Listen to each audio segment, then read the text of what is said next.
Fala, meus príncipes e minhas príncipas! Muito bem-vindo a essa aula. Estamos dando sequência aqui ao nosso curso Como Realizar uma Meta-Análise, um guia prático, step by step, utilizando o Software e o RStudio. Essa é a nossa quarta aula. A gente vai estudar agora modelos de efeito. Vamos falar sobre modelo de efeito fixo e aleatório, heterogeneidade entre os estudos e alguns testes estatísticos. Então, vamos dar sequência ao nosso curso Como Meta-Analisar. Então vamos lá. Sabemos que no mundo existem muitas diferenças, sejam elas genéticas ou comportamentais, e isso vai impactar os nossos estudos, a seleção dos nossos estudos. Então, por mais que eu pegue grupos que estudaram uma mesma patologia de interesse para a nossa meta-análise, ou seja, vários artigos distintos que têm a mesma proposta, vai haver variabilidade, vai haver uma heterogeneidade entre esses estudos. E isso, querendo ou não, vai influenciar no resultado da nossa meta-análise. Um exemplo bem conhecido é que fizeram um estudo recente, sabemos que Brasil, sobretudo São Paulo, é onde se localiza a maior colônia de japoneses fora do Japão, em São Paulo. Eles fizeram um estudo se os hábitos dessa população que imigrou para o Brasil, se mudou o perfil patológico. A gente viu que houve alteração, sobretudo pelos hábitos comportamentais, apesar de eles terem uma genética semelhante, não mudou quase nada, 1 ou 2 gerações. Então, comportamento e a própria população em si podem alterar o resultado da nossa meta-análise. Já altera de um estudo, quiçá de um agrupado de estudos, sobretudo se forem, geralmente são multicêntricos, ou seja, cada cantinho faz um estudo. O objetivo da nossa meta-análise: reunir todos e condensar em um resultado só o resultado desses vários estudos. Então, essa variabilidade, essa heterogeneidade entre os estudos vai impactar. Só que temos ferramentas para já prevenir que isso ocorra, não 100%, mas algumas. Vamos aqui nosso exemplo esdrúxulo para a gente entender o que é uma heterogeneidade e como é que isso afeta nossos estudos. Vamos dizer que pressupomos, queremos fazer uma meta-análise do número de enterradas dos jogadores de basquetebol das seleções, se ele tem relação com a idade desses jogadores. Vale salientar que o objetivo desse curso não é ensinar a revisar sistematicamente, já pressuponho que já estão sabendo, é o objetivo de outro curso, mas vamos dizer que os nossos critérios de inclusão foram cumpridos à risca na nossa revisão sistemática e o objetivo é: será que a idade desses jogadores das seleções dos países tem relação com o número de enterrado, ou seja, quanto mais jovem eles dão mais enterrado, quanto mais velhos eles dão mais? Como é isso mais ou menos? Tem alguma relação? Vamos supor que um dos critérios de inclusão for: o jogador ele tem que nascer e só competir naquele país, ou seja, não pode ter ido jogar fora e retornado, ou seja, esse foi o critério de inclusão. Como eu disse, a nossa revisão sistemática é muito importante, inclusive é um viés na nossa meta-análise se os critérios não forem bem estabelecidos. Então, vamos supor que esse foi um dos critérios. Então, fizemos nossa revisão sistemática, fizemos todos os critérios de inclusão e exclusão e encerramos com essas duas, só com 2 times. Infelizmente, como se eu tivesse só 2 estudos, o artigo 1 e o artigo 2 para nossa meta-análise. Geralmente, meta-análise são mais artigos, mas no nosso exemplo, ficamos só com esses 2. Só a seleção dos Estados Unidos e a seleção do Nepal, é um exemplo esdrúxulo. Como sabemos, o Nepal ele é o segundo país com a maior altitude média do planeta. A gente sabe que a altitude influencia na altura das pessoas. A maior altitude, maior hipóxia, menor crescimento. Isso é fato.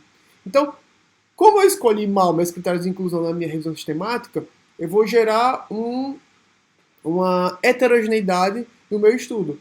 Ou seja, claro que nesse caso a idade não vai influenciar tanto como a altura, que a gente sabe que as enterradas, que é esse ato de jogador cravar a bola dentro do cesto, saltando, a altura tem um papel importante, quiçá fundamental. Então, Claro que a altura vai influenciar. A gente sabe que a altura mais ou menos de jogadores no Nepal, além de basquete, gira em torno de 1,80, média, nos Estados Unidos, 2. Então, esses 20 centímetros vão fazer diferença. Então, isso que eu quero que vocês entendam como heterogeneidade entre os estudos. Cada seleção é um estudo. Então, você vê como eu selecionei estudos distintos, apesar de o objetivo ser o mesmo. Quero saber o número de enterradas, se ele tem relação com a média de idade desses atletas. Então, assim, apesar de o objetivo final ser o mesmo, os estudos, as seleções são distintas, são populações um pouco, digamos que, não homogêneas. E até mesmo dentro de uma mesma população, como no caso da NBA, esses dois atletas são da NBA, você vê que existe uma variabilidade no próprio estudo. Então, não só entre estudos, como intra-estudos, eu também existe essa heterogeneidade. E vamos aqui para o nosso segundo exemplo esdrúxulo. Eu quero fazer uma meta-análise de um procedimento cirúrgico em algumas populações. Eu escolhi, por exemplo, as Forças Armadas da China. A gente tem uma brincadeira que a gente diz que alguma coisa igual é um caminhão carregado de chinês. É uma brincadeira tanto quanto preconceituosa. Mas você vê que é uma população homogênea. É uma população que não tem muita variabilidade. A gente está vendo as Forças Armadas. A gente vê que eles têm praticamente o mesmo perfil, praticamente o mesmo perfil comportamental, até físico é semelhante, e genético pode ser. Então, assim, diferentemente do exemplo esdrúxulo passado, esse exemplo esdrúxulo, me desculpa, foi até um pouco preconceituoso, mas esse exemplo esdrúxulo atual, você vê que são populações distintas. Na outra, eu tenho uma heterogeneidade maior, nesse eu tenho uma heterogeneidade menor. Eu tenho um grupo mais homogêneo. E isso que eu quero que vocês entendam. No mesmo grupo, eu posso ter diferença e até em grupos que aparentemente são distintos, eu tenho uma semelhança extremamente homogênea. Até meus amigos bebedores em copo Stanley que me perdoem, mas eu achei engraçada essa figura, eu tive que colocar. Para vocês entenderem que até mesmo populações distintas com o mesmo comportamento podem se apresentar de forma homogênea ou não, como o mesmo grupo da NBA ou pessoas que têm o mesmo comportamento. Então, isso é heterogeneidade. Cada pessoa entenda como um estudo da nossa meta-análise. Então, basicamente, eu vou ter duas formas de avaliar meus estudos e meta-analisá-los. Basicamente, eu tenho dois modelos para fazer isso. Eu tenho meu modelo de efeito fixo e modelo de efeito aleatório. E muito tem a ver com o grau de heterogeneidade dos meus estudos selecionados.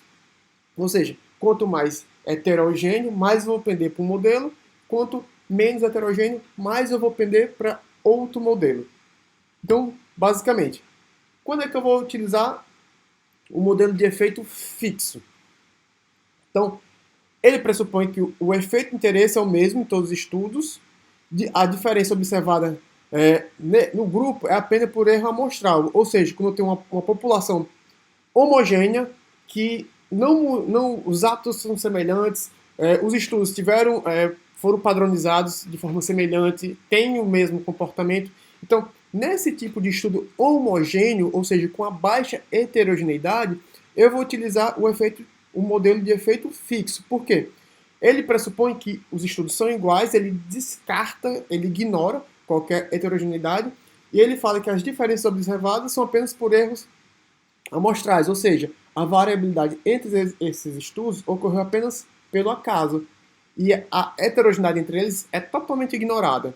Então, esse tipo de modelo é utilizado, o modelo de efeito fixo, é utilizado quando tem estudos, quando eu seleciono através da minha revisão sistemática, estudos semelhantes, similares. Já no meu modelo de efeito aleatório, eu pressuponho que o efeito de interesse não é o mesmo em todos os estudos, e ele considera que os estudos que fazem parte da meta-análise, eles formam uma amostra aleatória de uma população hipotética de estudo. Porém, ele mantém aquela distribuição normal, seja ela aquela representação sinusal do sino de Gauss. E eles pressupõem, sobretudo, que os estudos selecionados através da minha revisão sistemática são heterogêneos. Então, eles usam o modelo de efeito aleatório para meta-analisar. Então, o que acontece? Como ele, nesse modelo, ele pressupõe que são diferentes os estudos, o que eles fazem? Ele cria uma combinação desses estudos com maior intervalo de confiança e ele dá um peso maior para os estudos menores. É uma das críticas ao modelo de efeito aleatório. Como ele... a gente sabe que uma forma de você diminuir alguns vieses estatísticos é eu ter uma população grande. Ou seja, em estudos que eu tenho um N individual naquele estudo muito grande, no modelo de efeito fixo, a fórmula ele dá mais peso a esses estudos. Já no modelo de efeito aleatório, como eu pressuponho que eu tenho um efeito aleatório, são diferentes, são heterogêneos aqueles estudos, a fórmula desse modelo ele dá mais peso a esses estudos com N menor. Então essa é uma das críticas. Ou seja, através disso, ele cria resultado com maior intervalo de confiança. Lembra que é o intervalo de confiança, que foi da nossa aula passada? Então, o que é o intervalo de confiança? Vamos aqui... minha canetinha. Então, o intervalo de confiança... aqui é o intervalo. E aqui é a média esperada. Então, o que é o intervalo de confiança? O intervalo de confiança, a gente viu aquele exemplo do intervalo de confiança de 95, que é que se eu rodar 100 vezes um determinado teste, em pelo menos 95, a média real vai estar dentro desse intervalo. Então, para você ter pelo menos 95, se esse for um número determinado, lembrar que a gente que escolhe no começo o intervalo de confiança, se for pelo menos esse, quanto maior o intervalo, é mais provável que a média real esteja dentro dele. Só que, ou seja, quanto maior o intervalo de confiança, maior a variabilidade e menos preciso é esse estudo. Ou seja, quanto menor o intervalo de confiança, mais preciso é o estudo. Então, essa é uma das críticas ao modelo de efeito aleatório. Então, fica sempre a dúvida. Quando eu escolho o modelo de efeito aleatório e quando eu escolho o modelo de efeito fixo. Essa vai ser sempre uma dúvida. Só que não existe algo engessado, pré-determinado. Existem algumas recomendações. Como eu falei, quando eu tenho uma maior heterogeneidade, quando eu vejo que os estudos são diferentes, eu vou pender mais para o modelo aleatório. Quando eu vejo que esses vários estudos que eu selecionei através da minha revisão sistemática são muito semelhantes, eu vou pender mais para o modelo de efeito fixo. Só que seria muito bom se eu tivesse algo mais palpável para determinar essa heterogeneidade, a não ser um olhômetro. E existe testes estatísticos para determinar a heterogeneidade desses estudos. Como a gente viu, tem praticamente dois modelos para fazer uma revisão sistemática, efeito fixo e aleatório, que cada um dá um peso diferente aos estudos, dependendo dessa variabilidade, e que a escolha do modelo ela tem papel importantíssimo na minha meta-análise, porque é através dessa fórmula, desses dois modelos, que eu vou determinar o resultado. E a gente viu que são um pouco diferentes. Um eu dou mais peso aos estudos com maior N, que é o modelo fixo, e outro eu dou mais peso aos modelos com N menor, pressupondo que essa heterogeneidade existe, que é o modelo de efeito aleatório. E existem alguns testes utilizados para isso. E o primeiro que a gente tem é o teste Q de Cochrane. Não confundir esse teste Q de Cochrane. Vou tomar até um cafezinho aqui agora. Esse teste Q não é o mesmo, não devemos confundir ele também tem um teste Q de Cochrane, que é utilizado, é um teste estatístico não paramétrico, utilizado para comparar frequências em amostras dependentes. É muito comum para a gente avaliar, para estudar a variabilidade entre observadores. Este é um teste de meta-análise. É outro, é diferente. A fórmula é completamente diferente. Pois bem, mas qual é a função desse teste? Como eu disse, ele vai ver a heterogeneidade, ele vai dar algo mais palpável, vai dar em números. A gente gostamos muito de coisas palpáveis, nada melhor do que números. Então, esse teste ele vai dar um número e vai orientar quanto à heterogeneidade do estudo. Ele parte do pressuposto, da minha hipótese nula, que os estudos são todos homogêneos. Ou seja, quanto maior o Q, mais heterogêneo é o estudo.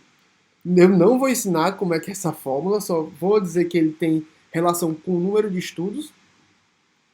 Mas o meu objetivo é que vocês saibam o básico, que existe estudos selecionáveis que são homogêneos e são heterogêneos, saber que existem duas fórmulas para o meta-analisar, que são os modelos fixos e aleatórios, e saber quando utilizar um e outro, e saber que essa heterogeneidade pode ser mensurada. Um teste é o Q de Cochrane.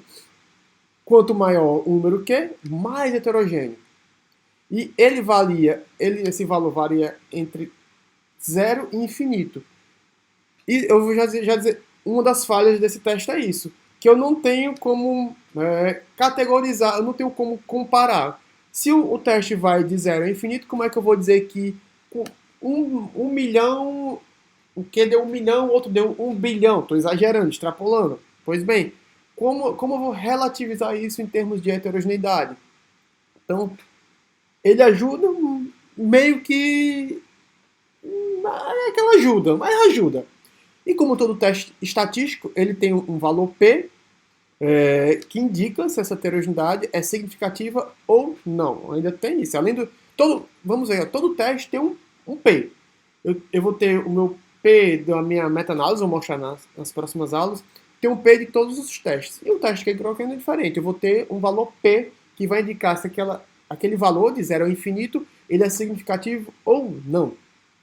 Só que, como eu falei, uma das críticas desse teste é isso, essa variabilidade do 0 ao infinito, eu perco um parâmetro de comparativo. Então, o que é que foi feito? Esses dois autores, o Higgs e o Thompson, recente, para mim eu julgo super recente, 2002, preocupados nisso, em quantificar essa heterogeneidade, eles publicaram esse artigo sensacional. Você vê que é um artigo de 2002, olha aí, quase 20 mil citações. Quem sabe quando algum de vocês assistir essa aula já bateu essas 20 mil citações. É uma coisa que meu orientador, meu co-orientador do doutorado, Dr. Leite, meu orientador Dr. Luzetti, uma coisa que ele me disse, me marcou bastante, que você deve ficar orgulhoso do que você publica. Claro, evidente, todo mundo fica orgulhoso, mas você deve ficar mais orgulhoso ainda quando você começa a ver as citações do seu trabalho, quando você começa a ver as citações do seu artigo. Isso é extremamente satisfatório. Claro, publicar, esse é o nosso objetivo aqui. Eu quero que vocês publiquem. Não quero que ninguém tenha medo de publicar. O negócio, vamos demonstrar, vamos publicar, vamos fazer ciência. Mas o gratificante é quando as pessoas reconhecem sua publicação e citam. E os caras em 2002 já contam com quase 20 mil. Isso é fantástico. E o que foi que eles fizeram? Eles criaram a estatística I ao quadrado, que é o quê? Ela é obtida através do teste Q, que a gente viu anteriormente, do Cochrane, e ela varia de valores negativos até 100%. Você vê que na fórmula Q ao quadrado, ó, ele é como se fosse uma percentagem. E quando ele for negativo, foi convencionado que ele seria zero. Ou seja, é um teste que ele vai variar de 0 a 100. Olha aí o parâmetro. Já tem um parâmetro. Eu sei que se um é 100%, o outro é 50%, eu já vou ter vou relativizar. Já vou deixar vou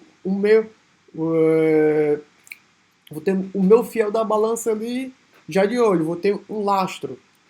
E o P, o valor P do I ao quadrado, ele equivale ao mesmo P do Kelly Cochrane. Então, sensacional. Eles pegaram um teste que já existiu e relativizaram ele. E, basicamente, qual é a grande sacada? Foi essa. Com o meu teste I ao quadrado, eu consigo relativizar dessa forma. Quando eu tenho um resultado próximo a 0%, indica não heterogeneidade entre os estudos. Ou seja, quanto mais baixo o meu I ao quadrado, mais homogêneo. Ou seja, se eu tenho um I ao quadrado negativo ou zero, próximo de zero, eu tenho um estudo homogêneo. Ou seja, aqueles meus estudos que eu selecionei para minha meta-análise são praticamente idênticos. Ou seja, mais uma vez a piadinha é um caminhão carregado de chinês. Então, é uma grande homogeneidade. Já se eu tenho um I ao quadrado próximo a 25, eu tenho uma baixa heterogeneidade. Se eu tenho próximo a 50, moderada heterogeneidade. E próximo a 75, próximo a 100%, alta heterogeneidade dos estudos. Ou seja, eu consigo ranquear essa heterogeneidade. Isso é fantástico. Que aí vem o pulo do gato. Isso não é uma regra, não, nada, mas algumas rodas boêmias recomendam, não me recomendam, é uma dica prática, não é consensual, como eu disse. Depende muito da população, de estudo, eu não falei nem todas as características disso, mas uma dica assim, bem prática, me perdoem quem é caxias contra isso, quanto a isso, mas uma forma que eu recomendo e já me recomendaram, uma publicação que eu fiz, minha última meta-análise que eu publiquei, o próprio revisor ele me recomendou isso, que eu tinha meta-analisado alguns estudos, a heterogeneidade era alta e eu utilizei modelo fixo, eu justifiquei na minha discussão, mas qual é a dica? Assim, acabar o mistério, qual é a dica que eu dou e que ele me deu? Que assim, estudos com um I ao quadrado maior que 50%, ou seja, uma moderada heterogeneidade, utilizar modelo de efeito aleatório. Já que eu tenho o I ao quadrado menor que 50%, utilizar o modelo de efeito fixo. Então, esse é um segredozinho, essa é a dica que eu dou.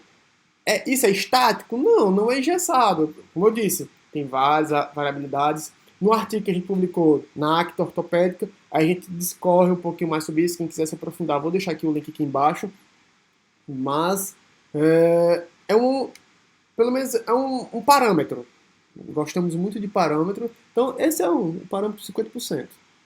E, para finalizar, lembrar que mesmo a população distintas, eu posso ter homogeneidade ou não, e o contrário é verdadeiro. Saber que eu tenho já testes estatísticos que me ajudam a quantificar essa heterogeneidade entre os estudos e que eu tenho várias alternativas para me ajudar a escolher qual modelo eu vou utilizar para meta-analisar um estudo. Se eu vou utilizar um modelo fixo ou um modelo aleatório. E lembrar da dicasinha final dos 50%. Não, como eu acabei de falar, não é algo engessado, mas é uma dica. Você vai meta-analisar, selecionou, fez a sua revisão sistemática, selecionou lá 10 estudos.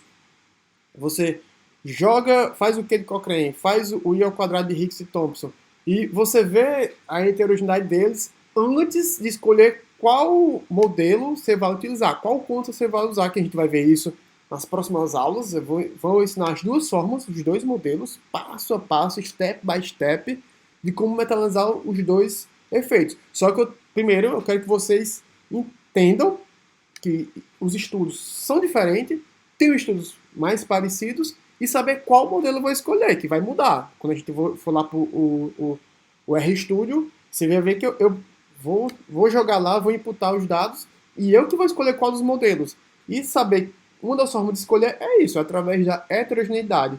Quanto mais heterogêneos são os estudos, que eu selecionei através da minha revisão sistemática, mais eu vou pender para o modelo de efeito aleatório. E quanto menor heterogeneidade, ou seja, quanto mais homogêneo, mais semelhante forem esses estudos selecionados, mais eu vou pender para o modelo de efeito fixo. E por aqui encerramos a nossa quarta aula. Eu espero que vocês tenham gostado. Vou deixar aqui uma foto que eu fiz lá no passeio de balão no Vale dos Reis, lá no Egito, passeio bacaníssimo. Deixa as dúvidas, comenta embaixo, diz o que sentiu, olha qual é a dúvida, me manda, eu vou ter o maior prazer em responder. E próxima aula, não perca, aula bacana, vamos falar como interpretar um forest plot.